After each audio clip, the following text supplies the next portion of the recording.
not forget him. That's right. Yeah, now you got a whole new world there, don't you? It's, yeah. Ready to go? Okay, here we go. Nancy, tell me about Alan the man. Strong, dedicated, very faithful to his friends, loyal, and gutsy. Would you call him a hero? Well, I didn't know I married a hero until the museum came to be.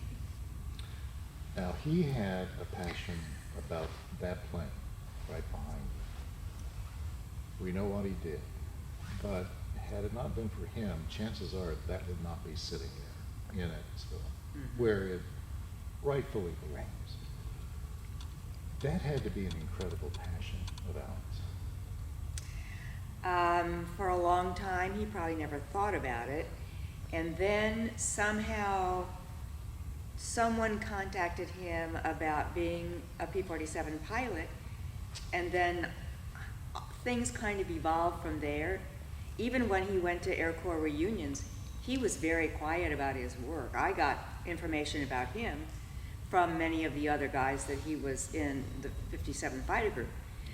But once the word about the plane started germinating with him, then more people got on board. They kept looking and looking, and when the news came out that there was one in Lone Star, Texas, the man was out here at 5:30 in the morning ready to go with you to find a plane. Often, true heroes are those who don't want to be called heroes. Now, Right. Alan shunned the spotlight. I often remember he would tell me, "It's not about me, Dad."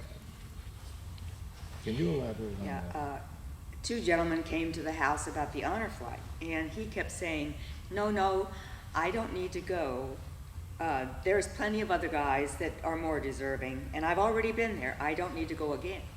And finally the guy said, well, your wife will find you a sponsor, I'll find you a sponsor, and I think it would be well worth your time to go.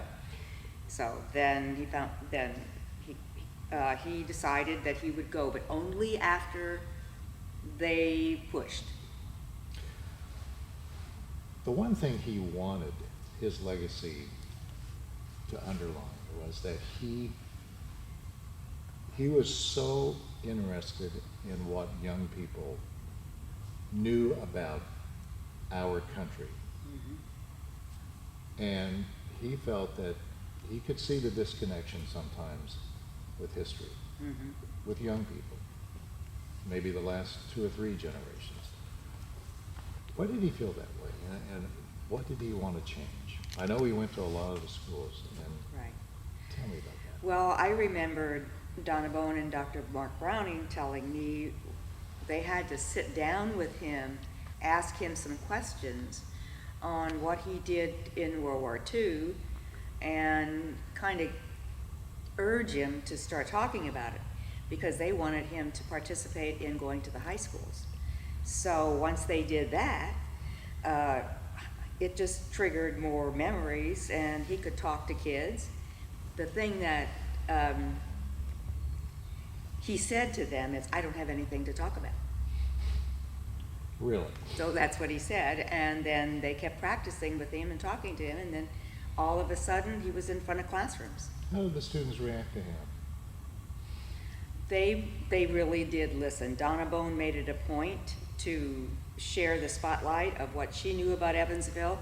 Then they would focus on what his role was when he flew the plane. He came home one time and said, a young girl got me after class and said, I really don't know how you feel about killing people. And then he said to her, well, it was either me or the other side. And that kind of relieved her upsetness about the killing and the warfare and the whole thing about World War II. That really did affect him. Did he ever cease to amaze you, though, about all these stories? I mean, I learned some stories about Alan Sanderson within 2 weeks before he passed. But once he did open up, and it wasn't necessarily him being in the spotlight, just the stories that he shared, 118 missions in that plane. In that plane as one person. There was nobody else in there but him. I always thought there was a gunner in the back. And then one day we were talking and he said, oh, no, there was nobody else but me. And then this idea of not having any instruments, that just flabbergasted me. And I said, well, how did you know where you were going? Well, we would have a briefing in the morning, and then I had this paper on my lap, and I'm thinking, and these guys are out there shooting at you, and you're looking down to see where the next target is? And he said, well, you'd shoot anything that would move. So that was on the other side. I know you must feel very fortunate, all of the close calls that he had. But the other thing, though, is even outside of what we have talked about, he never did stop caring about everyday people. Fair statement? It's true.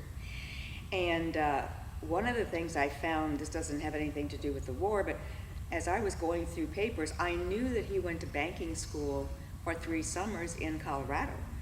And then I found pictures of his classmates, which were his age, 30s and 40s, I guess. And in each picture, it was for the 3 years, he ended up being the class president. And I found the day they graduated, what he spoke to the people.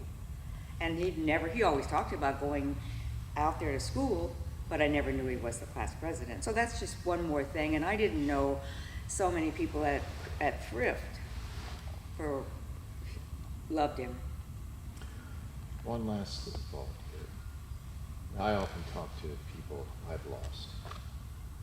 Sometimes before I go to bed, sometimes I think about, I wonder what my dad would think about this. What do you talk to Alan about now? What do you say to him? Help me with my knee. I just had knee surgery. Teach me what I need to know next. You can't have a better teacher than him. Right. Can we get you guys to sit there just for 2 more minutes? Yes. He's gonna Get a couple of shots. And I tell you what, if you could do, it's called, forgive me, it's called just the, what do they call the shot where the person, the subject of the interview, you're just getting a kind of a shot, Just a wide shot. a wide shot. She can be either staring at the camera or whatever, looking down, whatever. It's just, it's not a cutaway necessarily. It's Right. just a, Almost like an intro shot. yeah. And then we'll get shots of her in there. Could you take out the tears? And that's the best part.